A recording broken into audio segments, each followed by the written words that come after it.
Assalamualaikum warahmatullahi wabarakatuh.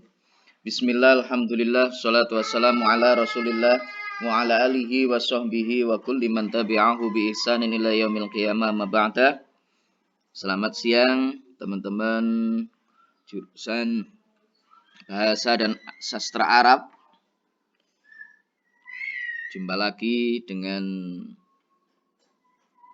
saya di kelas kita pembelajaran ilmu nahwu. Bagaimana kabarnya siang ini? Mudah-mudahan semuanya dalam keadaan sehat walafiat, tidak ada kekurangan suatu apapun sehingga bisa menjalankan seluruh aktivitas di hari ini dengan sebaik-baiknya. Baik teman-teman, untuk pembelajaran kita hari ini adalah berkenaan dengan alamatul khafdhi, tanda-tanda i'rab khafad, atau ada juga yang menyebutnya dengan i'rab jar atau masyhur ya, dengan sebutan i'rab jar. Disebutkan dalam sebuah nadham, alamatul khafdhil lati bihang dhabat kasrun wa ya'un thumma fathatun faqat. Lil khafdhi salasu alamat. Itu kurang lil khafdhi ya. Lil khafdhi salasu alamat, al kasratu, al ya, al fathah. Jadi i'rab khafad itu mempunyai 3 tanda. Yang pertama adalah kasrah, yang kedua ya, dan yang ketiga adalah fathah. Al-kasrah.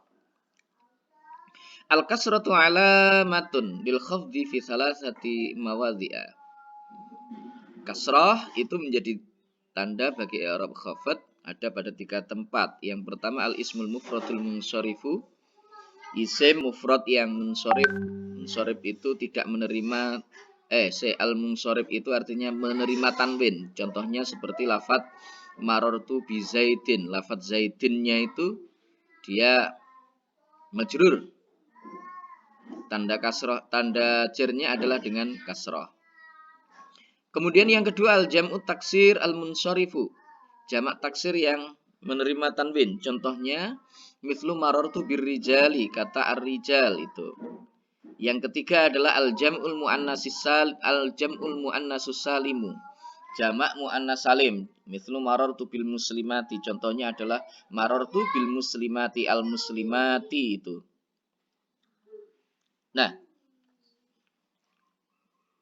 disebutkan dalam sebuah nadham fakhfid bi kasri ma minal asma urif fi raf'ihi bi dhammi haitsu yang sharif. Kita diminta untuk menkhofatkan atau mengejarkan dengan tanda kasroh pada isim-isim yang diketahui rofaknya dengan tanda dhammah sekiranya isim-isim tersebut menerima tanwin.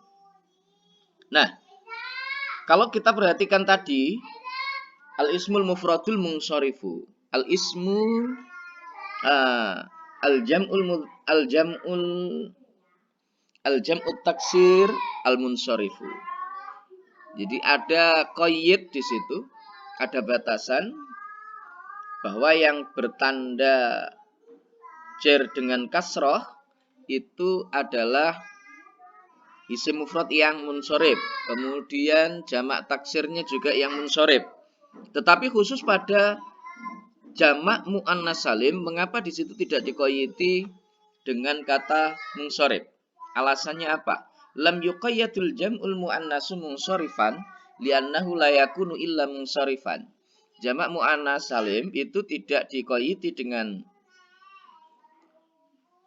munsorib karena tidak mungkin atau tidak ada jamak muannas salim itu kecuali munsorib. Artinya bahwa setiap jamak muannas salim itu pasti munsorib. Oleh karena itu, khusus untuk jamak muannas salim itu tidak diqayyidi dengan kata munsorifan. Kemudian al-ya. Tanda yang berikutnya adalah ya. Al-ya'u alamatun lil khafdhi fi salasi mawadhi. Yaitu menjadi tanda bagi i'rab khafad pada 3 tempat. Yang pertama adalah al-ismul musanna. Isim musanna mislu marartu bil muslimaini, contohnya itu adalah lafaz al muslimaini pada kata marartu bil muslimaini, pada kalimat marartu bil muslimaini. Kemudian al jam'ul mudzakkar salim, jam' mudzakkar salim, contohnya pada kalimat marartu bil muslimina.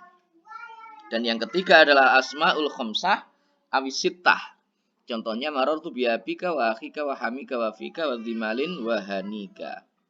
Tuh.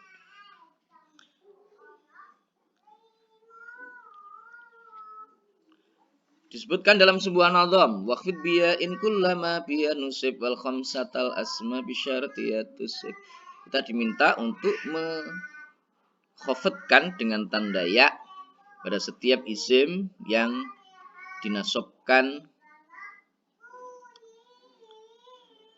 dengan tanda ya tersebut. Dan juga pada asmaul khamsah dengan lengkap dengan syarat-syaratnya, maka kita benar. Syarat-syarat asmaul khamsah yang kemarin itu ada 4 syarat yang kemarin sebagaimana sudah dijelaskan, bahwa di situ ayakuna mufrodan harus mufrad, ayakuna mukabbaron harus mukabbar, ayakuna mudhofan harus mudhof, ayakuna idhofatuhu ila ghairi ya'il mutakallim, mudhofnya harus kepada selain ya mutakallim. Itu al-fathatu alamatun lil khafdi fi mawdi'in wahid wa huwa al-ismu ghairu munsharifin. Wa huwa al-ismu ghairul munsarifi. Nah ya, al-ismu ghairul munsarifi, kurang al, mithlu marartu bi Ahmad. Contohnya seperti lafaz marartu bi Ahmad. Mata yakunul ismu ghairul munsarifin? Kapan isim itu ghairu munsharif, isim itu tidak menerima tanwin, itu kapan? Yakunul ismu munsharifan. Oh, itu kurang ya. Yakunul ismu ghairu munsharifin gitu ya. Yakunul ismu ghairu munsharifin idza kana yattasibu biwasfil fi'li bi ayahuzal ismu illataini aw illatan wahidatan taqumu maqamal illataini. Ketika isim itu mempunyai sifat sebagaimana sifatnya fi'il, ini dia mempunyai 2 ilat atau 1 ilat yang menduduki tempat dari 2 ilat. Wa syahidu kama qala an-nadhim waqfid bi fathin kullama lam yansharif mimma bi wasfil fi'li sara yattasib bi ayahuzal ismu illataini aw illatan tughni anis nataini. Itu. Jadi kita disuruh memberikan tanda fathah pada setiap isim yang tidak menerima tanwin. Disebabkan karena isim tersebut memiliki sifat sebagaimana sifatnya fi'il, yaitu isim tersebut mengumpulkan 2 ilat atau ilat 1 yang menduduki tempat 2 ilat. Al-ilatani apa yang dimaksud dengan apa saja ilat-ilat yang 2 yang biasanya terkumpul itu? Yang pertama adalah al-alamiyah. Jadi al-alamiyah itu al-ilal al-ma'nawiyah, jadi ilat yang sifatnya ma'nawiyah. Nah, alamiyah itu bisa menyebabkan isim itu ghairu munsharif manakala dia berbarengan dengan beberapa ilat lafdhiyah yang lain. Yang pertama itu adalah ta'nisun bila alifin, muannas tanpa menggunakan alif. Contohnya Fatimatu, Tolhatu, Zainabu. Maka nggak boleh kita bilang Fatimatun, itu nggak boleh. Tolhatun juga nggak boleh, Zainabun nggak boleh. Yang betul Tolhatu, Fatimatu, Zainabu, ghairu munsharif. Yang kedua adalah at-tarkibul masji. Tarkib masji itu 2 nama jadikan 1. Contohnya Hadramaut, Hadrun mautun, jadikan 1 menjadi Hadramaut. Kemudian ba'labaka, ba'lun bakun, jadikan 1. Yang berikutnya ajamiyah. Ajamiyah itu nama selain nama Arab. Jadi Kalau ada alamiah bertemu dengan ajam, maka hukumnya adalah ghairu munsharif. Contoh Ibrahimu, Ishaqu, Harunu, dan seterusnya. Kemudian yang berikutnya, keempat adalah adl. Contohnya Umaru, Zafaru, Zahalu. Kemudian wazan fi'il. Contohnya Ahmadu, Yazidu. Kemudian ada ziyadatul alif wan nun. Contohnya Usmanu, Affanu. Nah ini ilat, dua ilat yang menyebabkan isim itu ghairu munsharif. Alamiah bertemu dengan taknis bila alifin, alamiah bertemu dengan tarkib masji, alamiah bertemu dengan ajam, alamiah bertemu dengan adl, alamiah bertemu dengan wazan fi'il, alamiah bertemu dengan ziyadatul alifi wan nun, maka itu menyebabkan kalimat isim menjadi ghairu munsharif. Yang berikutnya adalah sifat. Al-ilal maknawiyahnya sifat. Ini bisa juga menyebabkan di kalimat isim itu ghairu munsharif. Syaratnya kalau dia bersamaan dengan tiga hal. Yang pertama itu adalah bersama dengan adl, contoh matna thulatha. Yang kedua adalah bersama dengan wazan fi'il, contohnya afdolu akramu. Dan yang ketiga itu adalah bersamaan dengan ziyadatul alifi wan nun, seperti lafadz sakrona atsyana.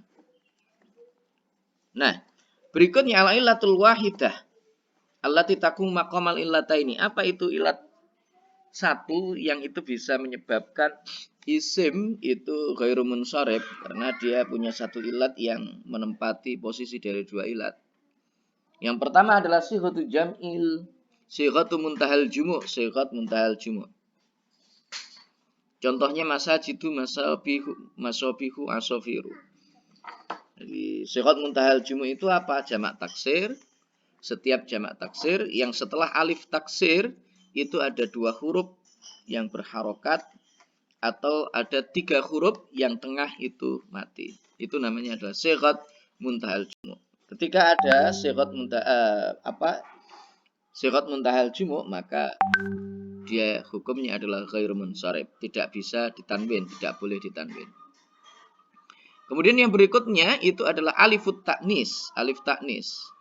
Contohnya adalah lafadz hamra'u, khubla, sauda.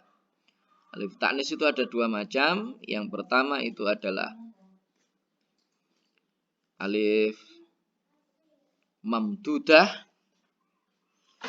Yang kedua itu adalah alif maksurah. Kalau alif maksurah ya contohnya seperti khubla itu alif maksurah. Ya, alif maksurah. Jadi alif layyinah.